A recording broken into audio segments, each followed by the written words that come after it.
बिहार में शराबबंदी है, क्या लगता है आप जीतने के बाद शराबबंदी चालू रहेगी कि यह बंद हो जाएगी? बिहार में शराबबंदी नहीं है। शराबबंदी के नाम पर शराब की दुकानें बंद हैं, घर घर शराब बिक रहा है। और हम जनसुराज ने पहले घोषणा करी है कि अगर जनसुराज की सरकार बनती है तो 1 घंटे के अंदर बिहार से शराबबंदी का कानून हटा दिया जाएगा। इसलिए हटा दिया जाएगा कि दुनिया में इस बात का कहीं कोई प्रमाण नहीं है। सिर्फ बिहार की बात नहीं कह रहा हूं, देश की बात नहीं कर रहा हूं, दुनिया में इस बात का कहीं कोई प्रमाण नहीं है कि शराबबंदी के जरिए किसी समाज का आर्थिक, सामाजिक, नैतिक सुधार हुआ। दूसरी बात, शराबबंदी की वजह से बिहार में करीब करीब 15 से 20 हजार करोड़ रुपए का नुकसान हो रहा है हर साल। ये पैसा कहां जा रहा है? ये पैसा जा रहा है यहाँ के भ्रष्ट नेताओं के जेब में, यहाँ के अफसरों के जेब में, शराब माफिया के जेब में। बिहार सरकार जिसका बजट अभी अभी आया है, आप उसका विकास का बजट देख लीजिए। 20,000 करोड़ रुपया इतनी बड़ी राशि है कि प्लान्ड एक्सपेंडिचर का करीब करीब ये 15 से 20% होता है। 1/3 से 1/4 पैसा जो है आप फॉरगो कर रहे हैं, और ये पैसा से किसी का फायदा नहीं हो रहा है।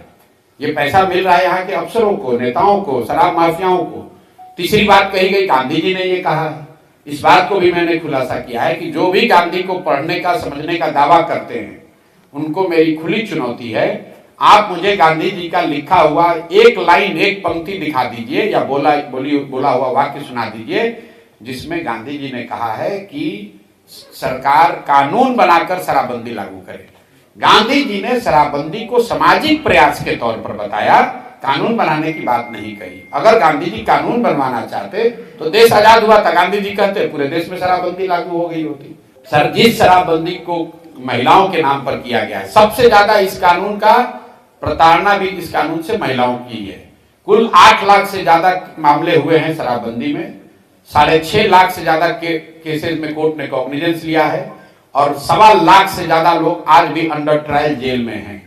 जो लोग जेल में आज बंद हैं, ज्यादातर ये लोग समाज के गरीब और पिछड़े समाज के लोग हैं, जिनको कोई वकील नहीं मिल रहा है, जिनका कोई कोर्ट में केस लड़ने वाला नहीं है, वही लोग आज जेल में बंद हैं।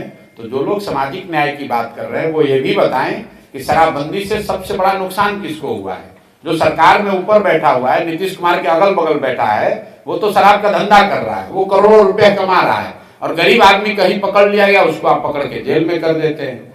तो ये बिल्कुल हम लोग इस नीति के खिलाफ हैं, इसके हटाने के पक्षधर हैं, और जैसे ही जनसुराज की सरकार बनेगी इसको हटा दिया जाएगा।